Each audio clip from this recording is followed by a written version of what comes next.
तो दोस्तों, क्योंकि सांस भी कभी बहू थी सीरियल के आज के एपिसोड की शुरुआत होती है वहीं से जहां करण गौतम की तरफ बढ़कर उसके पास आता है।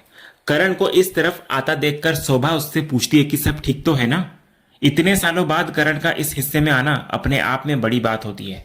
तो करण उसको याद दिलाता है कि घर भले ही दो हिस्सों में बट गया हो लेकिन छत तो आज भी एक ही है और आज उसे अपनी बेटी की वजह से अपने परिवार के पास आना पड़ा है। करण कहता है कि उसने समायरा का रिश्ता तय कर दिया है, लेकिन अब सबसे बड़ी परेशानी यह है कि समायरा उसकी बात समझने को तैयार ही नहीं है।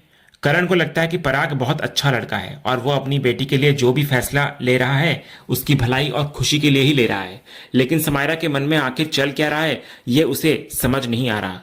तभी गौतम सामने आकर करण से उसकी परेशानी पूछता है तो करण अचानक भावुक हो जाता है। उसकी आंखों में आंसू आ जाते हैं और वो कहता है कि समायरा की सगाई उसने तय कर दी है, लेकिन उसकी बेटी उसकी बात समझ ही नहीं रही है। करण के लिए सबसे बड़ी उलझन यही होती है कि वो समायरा को कैसे समझाए कि उसे जो सही लग रहा है वही उसकी बेटी की भविष्य के लिए अच्छा है। उसे लगता है कि समायरा अभी छोटी है और शायद अपनी लाइफ के फैसले को सही तरीके से समझ नहीं पा रही। तब गौतम उसको समझाता है कि समायरा सिर्फ करण की बेटी नहीं है, वो पूरे परिवार की बेटी है। गौतम ये भी मानता है कि बच्चों की जिंदगी संभालना आसान काम नहीं होता, खासकर एक पिता के लिए जो हर समय अपने बच्चों की सुरक्षा और उनके भविष्य को लेकर सोचता रहता है। लेकिन गौतम की बात सुनकर करण और ज्यादा टूट जाता है। करण अपनी पूरी जिंदगी को याद करते हुए कहता है कि उसे हमेशा लगता था कि वो एक अच्छा पिता है। वो अपने बच्चों पर नजर रखता था, उनकी पढ़ाई, उनका खाना पीना, उनकी जरूरतें और उनकी हर छोटी बड़ी चीज का ध्यान रखता था। उसे लगता था कि बच्चों की जिंदगी को इस तरह संभालना ही एक अच्छी परवरिश है। उसे इस बात पर गर्व भी था कि उसने पिता होने की अपनी जिम्मेदारी पूरी तरह निभाई। लेकिन आज उसी करण को लग रहा है कि शायद वो कहीं बहुत बड़ी गलती कर गया, क्योंकि एक तरफ उसने अपना बेटा खो दिया और दूसरी तरफ अब उसे अपनी बेटी की जिंदगी में चल रही इतनी बड़ी बात का पता भी सबसे आखिर में चला। वो खुद से सवाल करता है कि आखिर उसकी गलती कहाँ है। उसने तो कभी किसी का बुरा नहीं चाहा, उसने हमेशा अपने परिवार के लिए ही सोचा, तो फिर उसकी जिंदगी में ही इतनी मुश्किलें क्यों आ रही हैं? क्या ये उसकी गलती है या फिर उसकी किस्मत? करण का आत्मविश्वास पूरी तरह टूट जाता है और वो खुद को ही कटघरे में खड़ा कर देता है। उसे लगता है कि शायद वो एक अच्छा बाप नहीं बन पाया, जैसे पिता होने की परीक्षा में वो पूरी तरह असफल हो गया हो। ये देखकर गौतम भी भावुक नजर आता है और तुरंत करण को गले लगा लेता है। करण भी अपने भाई के गले लगकर फूट फूट कर रो पड़ता है। इतने सालों की दूरियों के बाद दोनों भाइयों को इस तरह एक दूसरे के गले लगे देखकर घर के बाकी सभी लोग भी भावुक नजर आते हैं। किसी के चेहरे पर खुशी है तो किसी की आंखों में आंसू, क्योंकि लंबे समय बाद परिवार के दो बिछड़े हुए हिस्से एक पल के लिए फिर एक साथ दिखाई देते हैं। गौतम इधर करण को समझाता है कि आखिर किसने उसे यह एहसास करा दिया कि वो अच्छा पिता नहीं है। उसके मुताबिक करण ने हमेशा अपने बच्चों की जिम्मेदारी को बहुत गंभीरता से लिया है। गौतम फिर अपने बेटे नकुल का एग्जाम्पल देता है। वो कहता है कि जब नकुल छोटा था और स्कूल में पढ़ता था तब उसे तक ये ठीक से पता नहीं रहता था कि उसकी पीटीएम कब है, ट्यूशन कहाँ है, उसे कब कहाँ जाना है। आज भी उसे कई बार ये तक पता नहीं होता कि नकुल किसके साथ बाहर गया है, किस पार्टी में गया है और कब वापस आया। ऐसी कई बातें उसे दामिनी से पता चलती है। इसके मुकाबले करण ने हमेशा अपने बच्चों की जिंदगी की छोटी से छोटी चीज का ध्यान रखा है। उनके खाने पीने से लेकर पढ़ाई तक हर चीज में वो खुद शामिल रहा है। गौतम उसको समझाता है कि करण ने अपने बच्चों के लिए जीते जीते खुद के बारे में सोचना ही छोड़ दिया है, इसलिए उसे खुद को बुरा बाप समझने की जरूरत बिल्कुल भी नहीं है।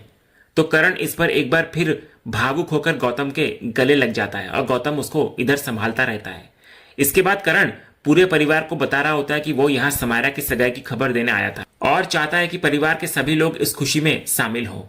नकुल तुरंत कहता है कि वे जरूर आएंगे और अब जब परिवार एक साथ हैं तो सब कुछ ठीक हो ही जाएगा। शोभा भी भरोसा दिलाती है कि एक दिन का ही तो समय है, किसी तरह सारी तैयारी हो जाएगी। लेकिन तभी करण एक बड़ा खुलासा करता है कि सगाई परसों नहीं बल्कि आज ही है। ये सुनकर तुलसी समेत पूरा परिवार हैरान नजर आता है। गौतम इधर कहता है कि उन्हें तो लगा था कि सगाई परसों होने वाली है, तो करण समझाता है कि पहले परसों का ही फैसला था, लेकिन समायरा की परेशानी सामने आने के बाद वो कोई जोखिम नहीं लेना चाहता। उसे डर है कि कहीं समायरा के मन में कुछ और चल रहा हो और वो अपनी लाइफ को लेकर कोई ऐसा कदम ना उठा ले जिसे बाद में संभालना मुश्किल हो जाए। इसलिए करण हर हाल में आज ही सगाई करवाना चाहता है। तभी तुलसी करण को समझाने की कोशिश करती है कि सिर्फ जिद में आकर जबरदस्ती रिश्ता जोड़ना सही नहीं होगा। तो करण टूटे हुए अंदाज में तुलसी के सामने हाथ जोड़ लेता है। वो उनसे विनती करता है कि उसकी बेटी की जिंदगी का फैसला तुलसी अपने हाथ में न ले। वो चाहता है कि अपनी बेटी के लिए वो जो सही समझ रहा है उसे करने दिया जाए।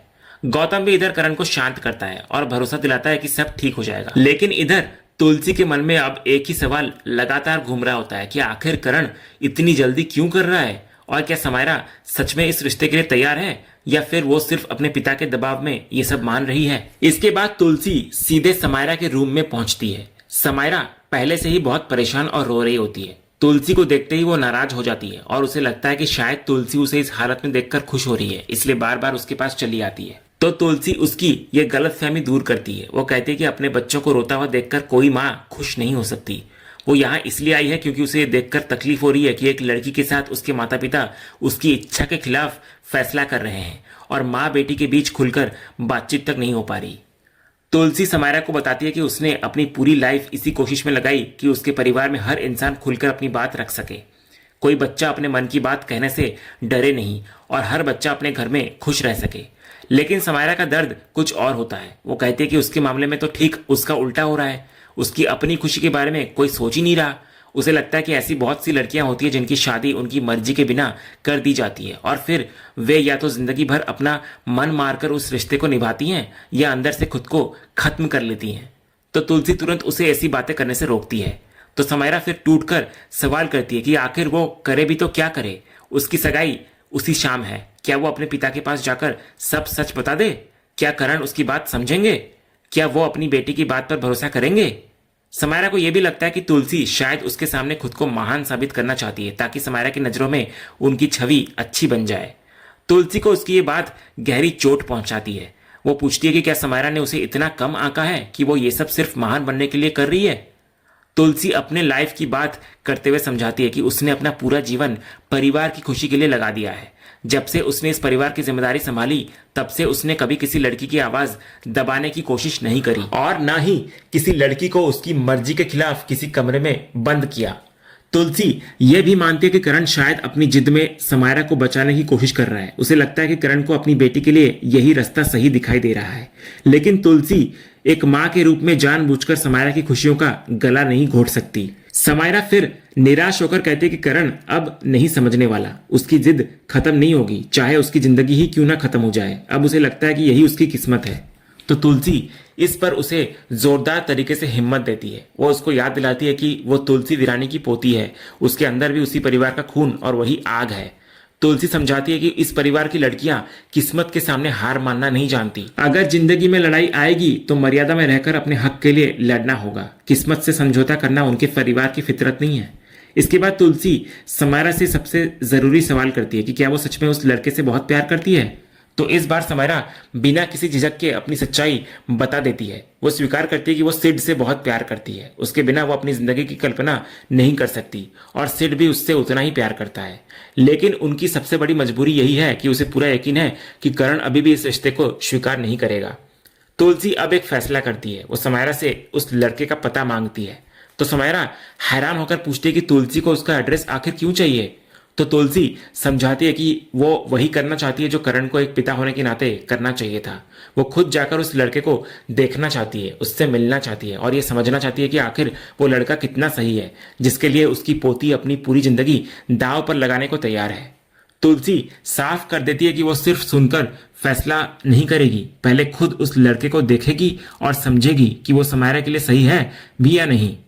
आखिरकार समायरा तुलसी को एड्रेस दे देती है, लेकिन यही एक बड़ा ट्विस्ट छिपा है। समायरा असल सिद्धार्थ का पता नहीं देती, बल्कि वो उस दूसरे सिद्धार्थ का पता देती है जिसे रौनक ने फोटो की वजह से समायरा का बॉयफ्रेंड समझ लिया था। अगले ही सीन में हम देखते हैं कि तुलसी सिद्धांत के घर पहुंच चुकी होती है। वो दरवाजा खटखटाती है और दरवाजा खुलते ही सिद्धांत सामने आता है।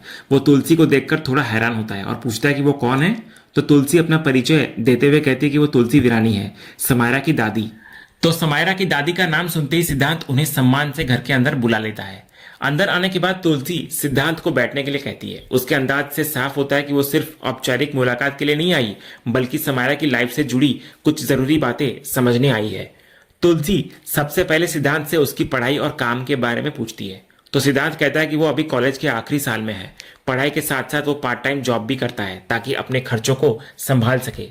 तुलसी ये जानना चाहती है कि पढ़ाई और नौकरी दोनों साथ संभालने में कोई परेशानी तो नहीं होती। सिद्धांत भरोसा दिलाता है कि वो दोनों चीजों को मैनेज कर लेता है। इसके बाद तुलसी उससे उसके भविष्य के प्लान के बारे में पूछती है। तो सिद्धांत कहता है कि फिलहाल उसका सपना अपना खुद का स्टार्टअप शुरू करने का है। वो नौकरी तक सीमित नहीं रहना चाहता, बल्कि आगे चलकर अपना बिजनेस खड़ा करना चाहता है। तुलसी इस पर उसको समझाती है कि खुद का बिजनेस शुरू करना आसान नहीं होता। इसमें मेहनत के साथ बहुत सारी मुश्किलें और उतार चढ़ाव होते हैं। लेकिन तुलसी का असली सवाल अब भी बाकी होता है। वो सिद्धांत को बताती है कि वो समायरा के बारे में काफी कुछ जानता है, उसका परिवार, उसका बैकग्राउंड और उसकी जिंदगी। इसलिए वो एक ऐसी बात जानना चाहती है जो उसके लिए पैसे और स्टेटस से कई ज्यादा जरूरी है। तुलसी उससे जानना चाहती है कि क्या वो समायरा को सच में खुश रख पाएगा। तो सिद्धांत थोड़ा संकोच करते हुए कहता है कि उसे पता है कि समायरा बहुत बड़े घर से आती है, उसकी लाइफस्टाइल और उसकी जरूरतें उससे काफी अलग है। तो तुलसी तुरंत साफ कर देती है कि वो पैसों की बात नहीं कर रही। उसका सवाल सिर्फ इतना है कि क्या सिद्धांत समायरा को जिंदगी भर खुश रख सकेगा।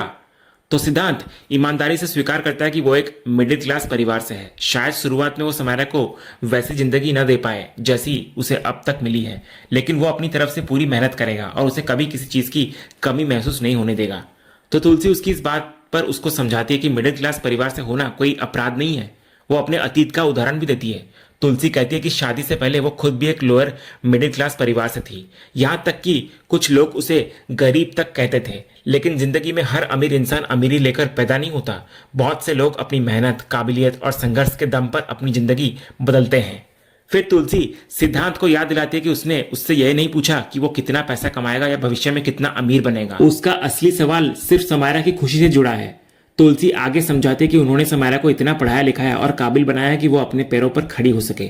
लेकिन जब कोई लड़की आर्थिक रूप से स्वतंत्र होती है और अपने फैसले खुद लेने लगती है तो कई बार शादी के रिश्ते में अहंकार और टकराव की स्थिति पैदा हो सकती है, खासकर तब जब पत्नी की कमाई पति से ज्यादा हो।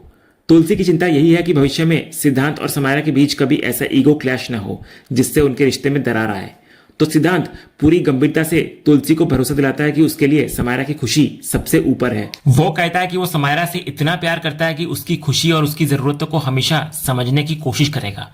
वो ये भी वादा करता है कि वो हमेशा उसका ख्याल रखेगा और उसकी आंखों में आंसू आने की वजह कभी नहीं बनेगा।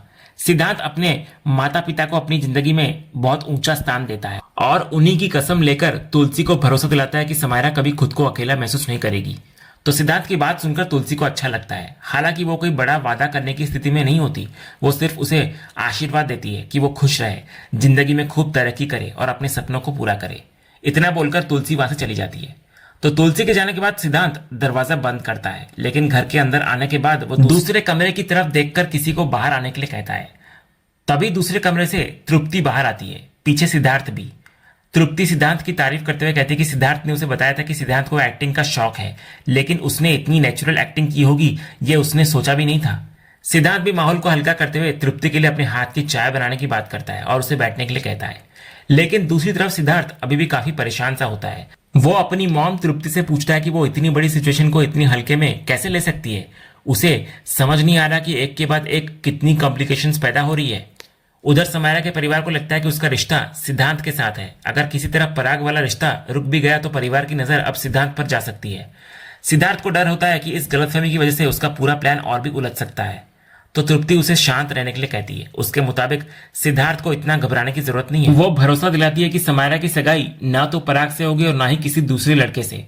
इसके बाद तृप्ति एक और महत्वपूर्ण बात बताती है। वो कहती है कि अच्छा हुआ समायरा ने असली सिद्धार्थ का पता देने के बजाय सिद्धांत का पता दिया, वरना अगर तुलसी सीधे उनके घर पहुंच जाती और असली सिद्धार्थ को देख लेती तो पूरा खेल वहीं खत्म हो जाता और उनकी सारी मेहनत बर्बाद हो जाती। सिद्धार्थ फिर भी परेशान रहता है क्योंकि अभी तक सबसे जरूरी चीज नहीं बदली है और वो है समायरा की सगाई। लेकिन तृप्ति पूरे कॉन्फिडेंस के साथ कहती है कि सगाई जरूर रुकेगी। उसने तय कर लिया है कि वो इसे होने नहीं देगी। सिद्धार्थ उससे पूछता है कि आखिर वो इसे रोकेगी कैसे। तब तृप्ति अपने असली प्लान का खुलासा करती है। वो कहती है कि सगाई रोकने के लिए उसे खुद सामने आने की जरूरत नहीं पड़ेगी, बल्कि ये काम तुलसी खुद करेगी। तृप्ति कहती है कि वो जानती है कि तुलसी उससे बेहद नफरत करती है, इसलिए वो अपनी असली सच्चाई तुलसी के सामने नहीं आने देगी। लेकिन तृप्ति ये भी जानती है कि तुलसी की सबसे बड़ी कमजोरी अन्याय है। तुलसी गलत होते हुए किसी को देख नहीं सकती। वो हमेशा सच और अपने असूलों के साथ खड़ी होती है। इसलिए अगर तुलसी को लगा कि समायरा के साथ जबरदस्ती हो रही है और उसकी इच्छा के खिलाफ उसका रिश्ता तय किया जा रहा है तो वो बिना किसी डर के समायरा के पक्ष में खड़ी हो जाएंगी। तृप्ति को पूरा भरोसा है कि जरूरत पड़ी तो तुलसी पूरे परिवार से लड़ भी जाएगी, लेकिन समायरा के साथ अन्याय होने नहीं देगी। उसे लगता है कि आज किसी भी हालत में समायरा की सगाई नहीं हो पाएगी।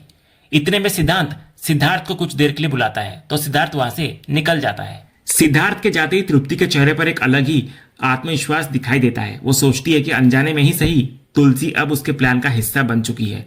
तृप्ति को भरोसा है कि अब वही होगा जो वो चाहती है और उसकी इस पूरी चाल को आगे बढ़ाने का सबसे बड़ा जरिया बनेगी तुलसी मैया। और इसी खतरनाक मोड़ के साथ आज का यह एपिसोड यहीं पर खत्म होता है। तो दोस्तों, क्या तुलसी सच में समायरा की सगाई रुकवा पाएंगी या फिर तृप्ति का ये प्लान उल्टा उसी पर भारी पड़ेगा? और सबसे बड़ा सवाल, क्या तुलसी को जल्द ही पता चलेगा कि वो जिस सिद्धांत से मिलकर आई है वो असली सिड नहीं है? आपको क्या लगता है आगे क्या होगा? कमेंट करके जरूर बताइए और वीडियो पसंद आया हो तो लाइक करें और ऐसे ही आगे के अपडेट्स के लिए चैनल को सब्सक्राइब जरूर करें और बेल आइकन को भी जरूर दबा दें। मिलते हैं अगले एपिसोड के अपडेट के साथ, तब तक के लिए धन्यवाद।